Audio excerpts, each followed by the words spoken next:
Илмер, син менә яшьләр белән эшлисең инде, шушы яшьләр Рафис Кашаповның төрмәгә утыртылуын, инде прокурорның аңа 4 ел төрмә җәзасы бирүне таләп итүен беләләрме? Һәм инде бу хакта сөйләшәләрме? Фикерләре нинди?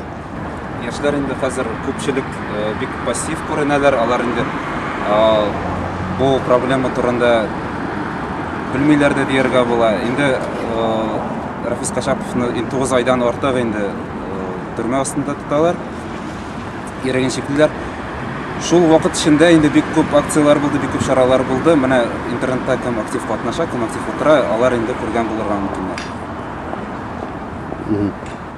Менә бу интернеттагы фикер алышуларында күзәтеп барасыңмы? Анда нинди фикерләр әйтелә?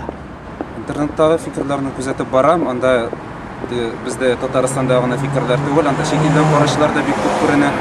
Анда инде Рафис Кашаповны күптән чыгарырга дигән таләпләр куялар күбесе, һәм инде бу һәрбер инде үткән мәхкәмәдән соң чыккан карарны дөрес түгел дип саныйлар, күпчелек ризасызлык белдерәләр. Инде менә прокурорның 4 ел җәза, 4 ел төрмә соравын ничек кабул иттегез? Бу реаль хәлме, булырдай хәлме? Җәза шушы менә язмаларга туры киләме? Кылган гамәлгә. Мин уйлыйм, хәзерге хакимият менә ничек уйлый, шулай иттереп бирерләр, чөнки инде бу хәзер иртәгә мәсәлән Рафис Кашаповка карата соңгы мәхкәмә утырышы булырга тиеш. Һәм әгәр дә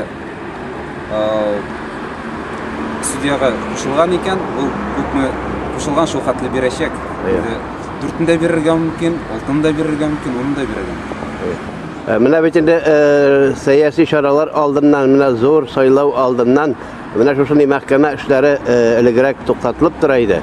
Монда менә шушындай сайлау чараларында да карамыйлар, мәхкәмә барачак. Мин уйлыйм, бу команда әлеге дә баягы шул инде мәхкәмәнең ахыры билгеле булуын аңлата торган. Шуның аркасында инде монда хәзер туктатып тормыйлар, аны үткәрергә булганнар.